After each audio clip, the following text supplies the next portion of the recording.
Tirania de Aço Cap 280, presente de Deus para o mundo. Semanas se passaram desde que Berengário voltou a Cufistene. Durante esse tempo, ele se concentrou em expandir sua capacidade naval.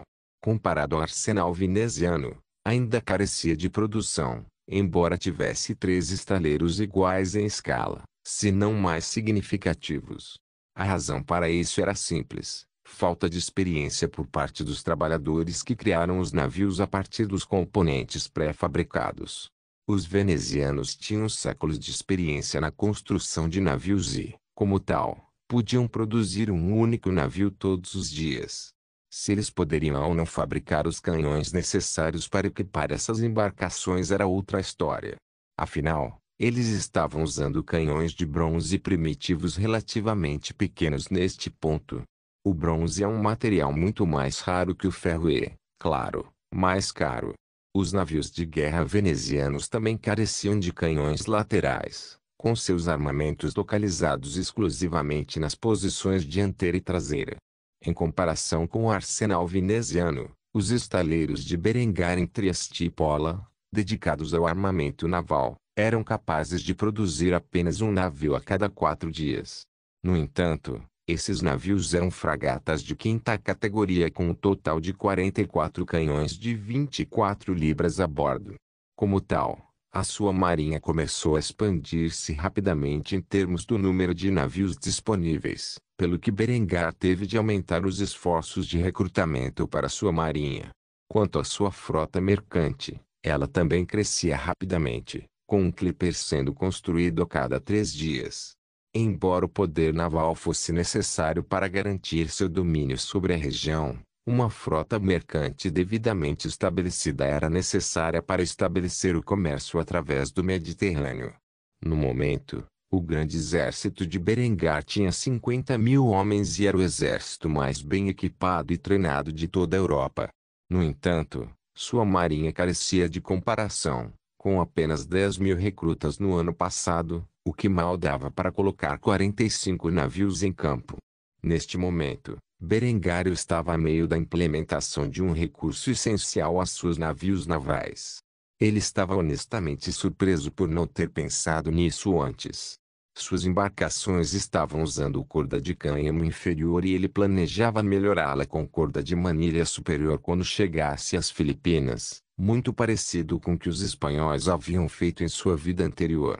No entanto, Berengário percebeu repentinamente que tinha um recurso muito mais valioso e um vasto estoque que poderia ser utilizado na fabricação de cordas para embarcações à vela. Este material era, obviamente, aço de alto carbono. Começando na década de 1830 da vida anterior de Berengar, o cabo de aço começou a substituir o tradicional cabo manilha usado pela maioria dos veleiros. A razão para isso era que o cabo de aço era superior em resistência, durabilidade e flexibilidade em comparação com o cabo têxtil. Devido aos avanços na tecnologia de fabricação de aço e oferta massiva que os europeus puderam produzir durante esse período, eles usaram esses materiais para melhorar o cordame de seus veleiros. Como tal, Berengar começou a fazer um pedido para construir arame de aço galvanizado com alto teor de carbono, onde seria convertido em cordas para navegar e substituir as cordas de cânhamo existentes que eram usadas nos poucos navios que Berengar tinha disponíveis. Era melhor fazer essas inovações o mais cedo possível. Como tal, Berengar começou a implementá-los para todas as novas embarcações no futuro. Ele também planejava converter as cordas dos navios existentes o mais rápido que pudesse. Depois de esboçar os projetos e enviá-los para seu distrito industrial em Trieste por meio de um mensageiro, Berengar recostou-se e relaxou em seu refeitório. Quando estava prestes a tomar um chá, ele recebeu uma notícia chocante de um de seus servos que apareceu diante dele. Sua Graça, Sir Andronicos do Império Bizantino está aqui para falar com você. Ao ouvir isso, Berengário suspirou antes de se levantar de seu assento e se aproximar do grande salão, deixando para trás seu chá no processo. Quando Berengário chegou, o homem do leste tinha um largo sorriso no rosto ao cumprimentar o jovem duque da Áustria. Sua Graça, é bom ver que você está bem. Berengário sorriu ao cumprimentar um homem que há muito se tornara seu principal meio de comércio com o Oriente desde que Aretas se engajara em sua campanha pelo norte da África. E você também, meu amigo, diga-me como está indo o esforço de guerra no Egito e na Líbia? Andronicos suspirou ao ouvir essa pergunta e revelou os resultados da campanha em andamento. Na maior parte, está indo bem. Tomamos um quarto do Egito e da Líbia e atualmente estamos expandindo. No entanto, os cavaleiros hospitalários, que nos apoiaram por algum tempo, começaram a se retirar. Esses fanáticos perceberam que estávamos sendo abastecidos pela Áustria e imediatamente ficaram ofendidos. Afirmando que era você ou eles, escolhemos o seu apoio. Visto que suas armas são superiores aos homens que fornecem para o esforço de guerra. Berengário riu desse comentário antes de mudar a conversa para o assunto em questão. Diga-me, Andronicos, por que você está aqui em Cufistém? O homem bizantino sorriu antes de pegar uma jarra de cerâmica. Ele revelou o conteúdo dentro depois de abri-lo. Berengário ficou chocado ao ver o que havia dentro do container. Pequenos feijões castanho escuros que Berengário reconheceu instantaneamente. Os olhos do jovem duque se arregalaram de emoção ao ver o que estava à sua frente. Como tal, ele agarrou um dos feijões e cheirou para se certificar de que não estava sonhando. O que Andronicos trouxe para ele era algo que ele desejava desde que chegou a este mundo. Não era outro senão café. Como tal, Berengário imediatamente perguntou onde Andronicos havia conseguido tal coisa. Diga-me, meu amigo, onde você conseguiu isso? Andronicos ficou surpreso que Berengário perguntou onde ele obteve os grãos de café, não o que eram. No entanto, ele começou a informar Berengário de sua recente descoberta. Não faz muito tempo, fui convidado para ir à Etiópia por um dos nobres locais. Quando cheguei, me serviram este chá amargo, só que não era chá, e trazia benefícios substanciais, como aumento de energia e concentração. Os etíopes me explicaram que isso é um presente de Deus para o mundo, e eles chamam isso de café. Naturalmente, comprei um grande estoque dele, e a primeira coisa que pensei quando voltei para casa foi o potencial que esse produto tem. Embora nós do Império tenhamos acesso às rotas comerciais do Mediterrâneo, seria difícil para nós vender a substância para a Europa. Como tal, pensei em um parceiro comercial com um alcance significativo mais para o interior e imediatamente seu nome me veio à mente. Permita-me preparar uma bebida para você ver por si mesmo como este produto é excelente. Se você gosta e acha que tem tanto potencial quanto eu, podemos discutir a importação para Kufstein, onde você pode revendê-lo para o resto da Europa. Berengar naturalmente aceitou sua oferta e conduziu o homem até a cozinha, onde moeu os grãos em um pó fino antes de ferver a água e colocá-la no filtro para fazer uma xícara de café. Berengário provou a amarga substância negra com um sorriso no rosto enquanto acenava com a cabeça. É maravilhoso, mas você não acha que ficaria mais gostoso com alguma coisa adicionada? Talvez um pouco de leite e açúcar. Andronicos não havia pensado nisso e, como tal, estava interessado no assunto. Portanto, Berengário fez uma mistura do café com a leite e açúcar adicionado a ele antes de entregar uma xícara a Andrônico. Depois que o homem tomou um gole do copo de cerâmica, seus olhos se arregalaram e um sorriso gigante se formou em seu rosto.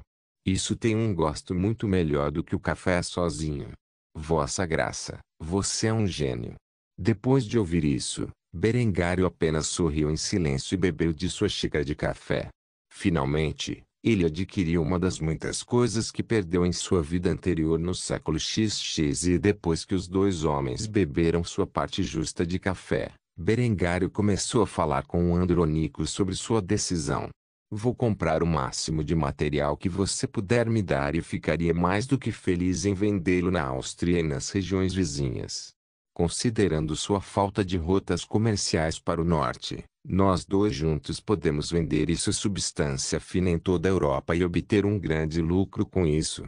Depois de ouvir isso, Andronicos sorriu. Os demais detalhes sobre qual seria o custo da importação do café e a que preço Berengar iria revendê-lo foram negociados durante um café da manhã, onde Berengar e Andronicos apresentaram o café a Linde, Honori e Henrietta, Os três se apaixonaram pela bebida.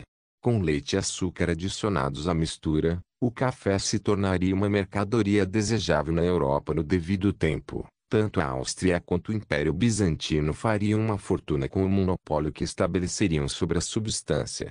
Afinal, poucos na Europa tiveram contato com a Etiópia e desconheciam a origem da estranha bebida. Berengário ficou encantado ao saber que, ao fornecer armas aos bizantinos nesta linha do tempo, eles foram capazes de recapturar grandes áreas do Egito e da Líbia, onde imediatamente aproveitaram o território recém-conquistado para enviar expedições comerciais à África, trazendo o café para a Europa mais de um século antes do que havia sido feito na história de sua vida anterior. Tirania de Aço Cap 281, Guerra de Atrito. Ecardi contemplou os restos do campo de batalha. Cadáveres cobriam o vale, pertencentes aos milhares de ambos os lados do conflito. Hussitas e católicos jazem mortos por causa de suas convicções religiosas. A batalha foi sangrenta e brutal, mas no final os hussitas venceram. Durante este último ano de conflito, a violência que ocorreu na Boêmia atingiu uma escala verdadeiramente adequada a uma guerra civil religiosa. Ecardi, como principal conselheiro militar encarregado de fornecer apoio aos hussitas, havia testemunhado a crueldade do homem em sua escala total, e para quê? Pequenas diferenças religiosas. O nível absoluto de selvageria cometido por ambos os lados do conflito foi suficiente para um homem questionar sua fé. Deus realmente desejou tal morte e destruição em seu nome? Provavelmente não, mas se a ideia de tais ações o insultou, por que ele permitiu? Esses eram os pensamentos que passavam pela cabeça do marechal de campo enquanto ele permanecia sozinho, observando o desespero que resultou da batalha caótica. Ecardi suspirou pesadamente enquanto expressava seus pensamentos mais íntimos sobre o assunto. Já vi o suficiente de morte e destruição em minha vida. Apesar de dizer isso, o veterano marechal de campo continuaria suas funções servindo como general principal de Berengar, pois a guerra era um resultado inevitável das ações do homem. Era também a única coisa em que o homem era bom. Depois de orar pelas almas dos mortos, Ecardi voltou para os outros oficiais do grande exército da Áustria que o acompanharam durante a campanha hussita. A estratégia de Berengar foi parar o conflito pelo maior tempo possível e arrastou o máximo de católicos para a morte para atrasar a próxima cruzada contra a heresia de Berengar. Ecardi não decepcionou neste assunto. Ele aconselhou os hussitas a desacelerar suas forças e consolidar seus ganhos no ano anterior. Como tal, os hussitas tinham menos terras do que poderiam ter tomado. No entanto, essas terras eram bem fortificadas e defendidas. Vários meses atrás, o Papa declarou uma cruzada contra os hussitas porque eles estavam cada vez mais perto da vitória geral. Como tal, as ordens cruzadas do mundo reuniram os poucos homens que puderam dispensar para acabar com a heresia hussita antes que pudessem causar mais danos. Entre essas ordens militares católicas estava a Ordem Boêmia do Dragão, que havia se tornado conhecida pelos atos de brutalidade que praticavam contra os hussitas e, especialmente, contra as pessoas que os apoiavam. No momento, a bandeira da ordem jazia esfarrapada e quebrada ao lado dos milhares de cadáveres de seus soldados caídos. A força hussita havia esmagado completamente o último sob a orientação de Ecardi e seus conselheiros militares. Ecardi olhou para o outrora orgulhoso estandarte da ordem de cavalaria que havia perdido a vida em batalha, particularmente a do grão-mestre cujos olhos sem vida olhavam para o céu enquanto o sangue escorria de sua boca para sua barba. Nesta única batalha, a força principal da Ordem do Dragão foi esmagada, extinta antes que eles pudessem fazer um nome para si mesmos como as ordens pendentes estabelecidas séculos atrás. Apesar disso, Ecardi sabia que este não seria o fim dos Cavaleiros da Boêmia. A Ordem do Dragão não deve ser confundida com a Ordem Galesa do Dragão Vermelho, que o Vaticano recentemente estabeleceu para neutralizar a heresia de Berengar. Esta era uma ordem de cavalaria muito mais antiga encontrada na Boêmia, Hungria e Valáquia. Eles voltariam a tempo com números mais significativos para atacar os hussitas. Ecardi tinha certeza disso. Depois de dar uma última olhada no sangue e na bile que enchiam o campo, Eckhart voltou sua atenção para seus oficiais próximos antes de falar com eles com uma voz cheia de determinação. Esta é apenas uma das muitas batalhas que nos esperam. Esta guerra não terminará tão cedo. Preparem-se, pois temos muito trabalho a fazer. Depois de dizer isso, Eckhart se aproximou da tenda de comando onde Alexei e os outros líderes hussitas estavam reunidos. Tendo entrado na residência, os líderes hussitas olharam para Eckhart. Eles tinham muito respeito pelo marechal de campo austríaco, afinal, se não fosse por ele e seus oficiais, eles poderiam ter sofrido substancialmente mais baixas durante esta guerra. Os líderes dos hussitas que estavam na tenda estavam cercados em torno de uma mesa cheia de um mapa da Boêmia e das forças que representavam os dois lados. Sob a orientação de Eckhart, os hussitas adotaram uma postura defensiva firme e, como tal, estavam se engajando principalmente em batalhas dentro de suas províncias. No momento, os hussitas controlavam 4 das 7 províncias do Reino da Boêmia. Por meio de seus melhores esforços e do conselho de Eckhart, os hussitas ganharam um terreno significativo. Esta batalha que acabara de ocorrer foi travada nos campos de Pilsen, onde os hussitas derrotaram um exército de soldados católicos. Pilsen era uma região pertencente a uma das facções hussitas, e os Caspários responderam à sua ajuda depois que um exército católico foi localizado em suas terras.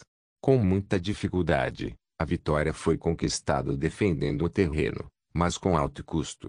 Por fim, os exércitos casparianos chegaram e expulsaram seus inimigos, massacrando todos os que ousaram atacar os camponeses de Pilsen e suas fazendas. Alexei, que havia liderado pessoalmente suas forças na briga, estava exibindo o último relatório de seus batedores sobre os movimentos do inimigo. A principal força da Ordem do Dragão foi derrotada. Eles provavelmente irão rastejar de volta para a Hungria para lamber suas feridas até que possam lutar mais uma vez. No entanto, as notícias do outro lado do mundo são problemáticas. Os hospitalários cortaram o apoio dos exércitos bizantinos no Egito e na Líbia.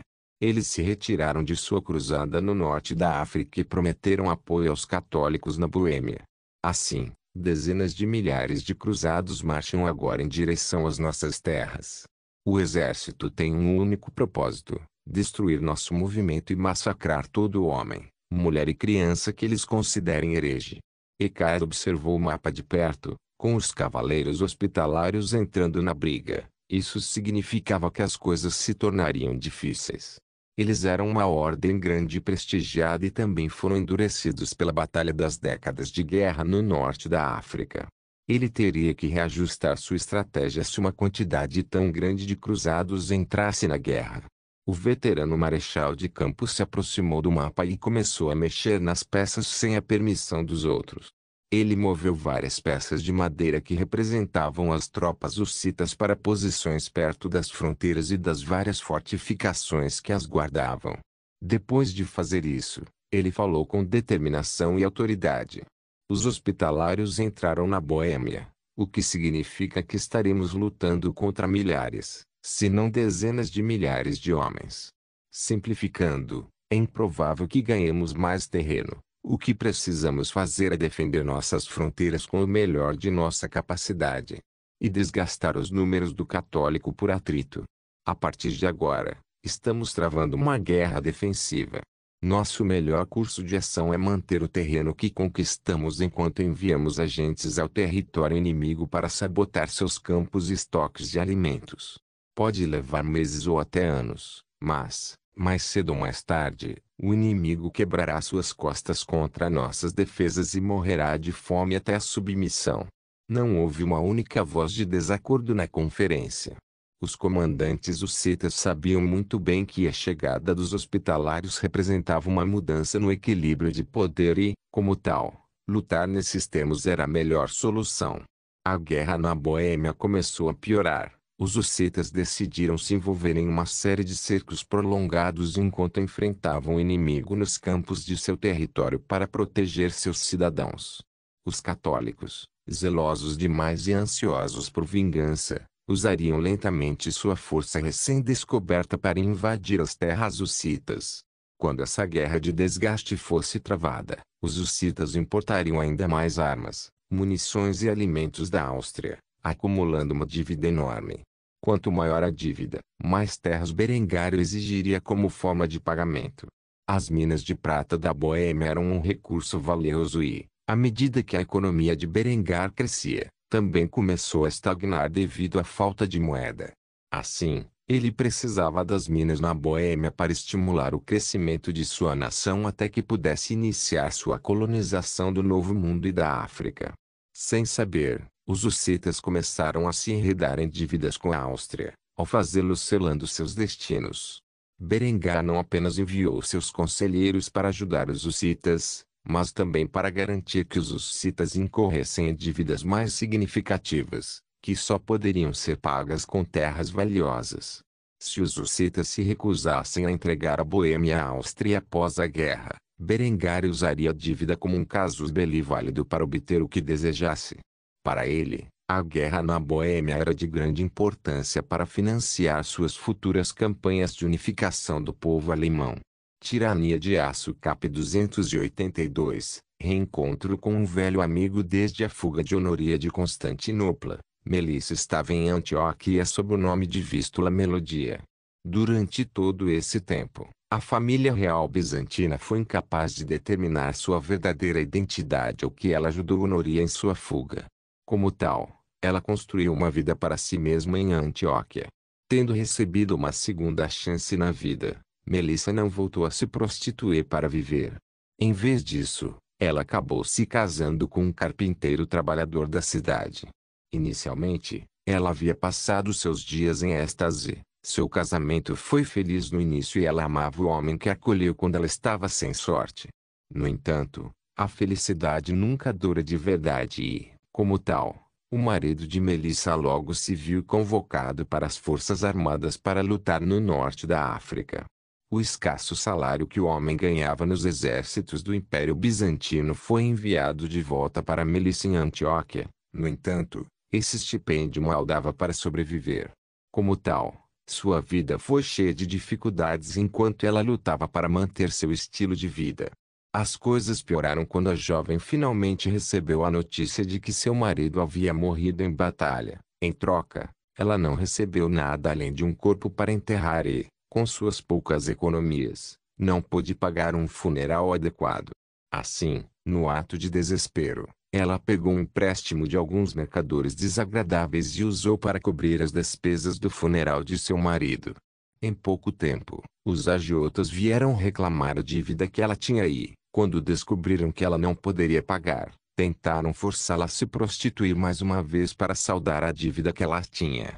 No entanto, Melissa havia prometido que nunca mais se degradaria dessa maneira. Como tal, ela empacotou os poucos pertences que pôde levar e saiu de Antioquia, indo para o único lugar onde conhecia alguém que poderia ajudá-la remotamente. Após meses de viagem, Melissa finalmente chegou a Kufstein. No momento em que ela entrou pelos portões da cidade, a mulher ficou surpresa com o fato de uma cidade tão magnífica ter se desenvolvido no meio da Áustria. Um lugar que não fazia muito tempo era considerado um remanso pelos bizantinos. Ela mal podia acreditar em seus olhos enquanto caminhava pela cidade com sua mochila nas costas. A cidade de Kufstein era diferente de tudo que ela pensava que seria. Pode-se até dizer que rivaliza com algumas das cidades do Império. Depois de pesquisar algumas das lojas locais no distrito comercial, Melissa localizou o local que pretendia visitar. Felizmente para ela, ela poderia dizer imediatamente seu destino porque o castelo foi construído sobre uma colina com vista para a cidade. Depois de percorrer as ruas da cidade observando todos os tipos de pontos turísticos emocionantes, Melissa finalmente chegou aos portões do castelo. No entanto, quando finalmente chegou ao seu destino, foi bloqueada pela guarnição do castelo, que impediu sua entrada na poderosa fortaleza onde residia o duque. Espera aí. O duque não está recebendo nenhum visitante, então, a menos que você tenha um convite, você não tem permissão para entrar no castelo. No momento em que Melissa ouviu isso, ela começou a franzir a testa. Ela havia passado por tanta coisa e viajado tão longe que sentiu que era um pouco anticlimático ser impedida de entrar assim. No entanto, ela não conseguiu passar facilmente pela guarnição e, como tal, começou a suspirar antes de se virar. Talvez se tivesse sorte, poderia encontrar Honoria na rua algum dia. Fosse uma intervenção divina ou apenas uma chance aleatória, Honoria tinha estado na cidade reunida com suas mais recentes aquisições para sua tripulação e acabava de começar a retornar ao castelo. A última vez que Honoria viu a mulher conhecida como Melissa, ela usava uma peruca e maquiagem extensa. Apesar disso, a princesa poderia facilmente identificar a mulher ao passarem uma pela outra.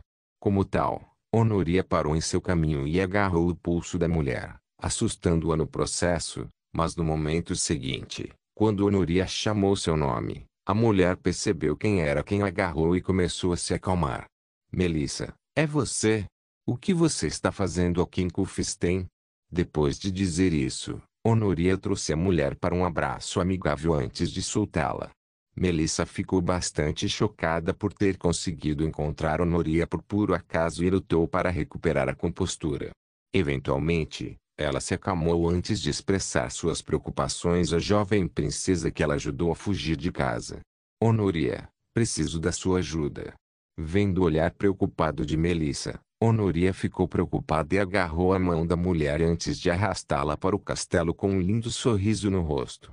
Qualquer que seja o tipo de problema em que você esteja, tenho certeza de que Berengar pode ajudá-lo. Quando os guardas viram a garota voltar, eles estavam prestes a baixar os fuzis em um gesto ameaçador. No entanto, eles imediatamente bateram no peito em saudação ao amante do duque quando notaram que Honoria estava ao seu lado. Lady Valéria, lamento não sabermos que esta mulher era sua amiga. Peço desculpas em meu nome e de meus subordinados por qualquer grosseria que possamos ter mostrado a ela. Honoria não prestou atenção às declarações do guarda. Aos olhos dela, eles estavam fazendo seu trabalho, afastando a turba e as ameaças à segurança daqueles que moravam lá dentro. Como tal, ela sorriu ao responder aos homens que guardavam os portões do castelo. Não pense nisso. Tenho certeza de que você estava cumprindo a tarefa que a graça dele lhe deu. Ver o sorriso alegre no rosto da princesa foi o suficiente para derreter até o coração gelado do homem mais estoico. Se havia uma coisa que os guardas do castelo de Kufstein gostavam de conversar era sobre a competição entre as duas deusas que ficavam ao lado de Berengar e qual das duas mulheres era melhor. Como tal, os guardas ficaram felizes em conversar com uma beleza tão angelical e apenas acenaram com a cabeça em silêncio, permitindo que Honoria e Melissa entrassem pelos portões do castelo. Depois de entrar na estrutura, Honoria levou Melissa para o refeitório, onde ordenou ao pessoal da cozinha que preparasse algo para a mulher comer e beber. As duas mulheres ficaram em silêncio por algum tempo antes de a comida chegar e finalmente começaram a discutir o assunto em questão. Depois de dar algumas mordidas na deliciosa comida, Melissa começou a chorar ao confessar seus defeitos à princesa. Sinto muito, Honoria, eu não tinha outro lugar para ir. Honoria instantaneamente começou a confortar a mulher esfregando suas costas. Os dois discutiram os eventos pelos quais Melissa havia passado no ano passado por algum tempo. Depois, Honoria respondeu a Melissa com um tom gentil. Se você precisa de um lugar para ficar, tenho certeza de que posso pedir a Berengar para arranjar um lugar para você. Se você precisa de um emprego, há muito trabalho disponível aqui em Kufstein. Se você precisa de treinamento para cumprir o trabalho de seus desejos, que podem ser fornecidos a você também. Você não precisa mais se preocupar, aqui em Kufstein, até as mulheres podem trabalhar se precisarem. O que Honoria disse era verdade. As mulheres puderam trabalhar em Kufstein. No entanto, eles foram encorajados a se casar, ficar em casa e constituir família. A razão para isso era simples. Berengar precisava de um crescimento populacional maciço se pretendia colonizar o Novo Mundo e a África. Havia tantas pessoas em todas as regiões de língua alemã, o número provavelmente era inferior a 10 milhões no total. No entanto, Berengar reconheceu que havia mulheres em situações em que elas também precisavam trabalhar para sustentar suas famílias ou a si mesmas. Como tal, Berengar permitiu que as mulheres trabalhassem em vários campos, embora segregadas da força de trabalho masculina. Quando Melissa ouviu isso, ela parou de chorar e olhou para Honoria com um olhar cuidadoso. Ela mal podia acreditar. No entanto, o olhar sincero nos olhos verdes de Honoria disse à mulher tudo o que ela precisava saber sobre isso e, como tal, ela abraçou Honoria antes de agradecê-la. Obrigado. Eu apreciarei qualquer ajuda que você puder fornecer. Honoria havia reencontrado uma velha amiga, e Melissa começaria a trabalhar em Kufstein em breve, em uma carreira que não a degradasse, que era tudo o que ela sempre quis.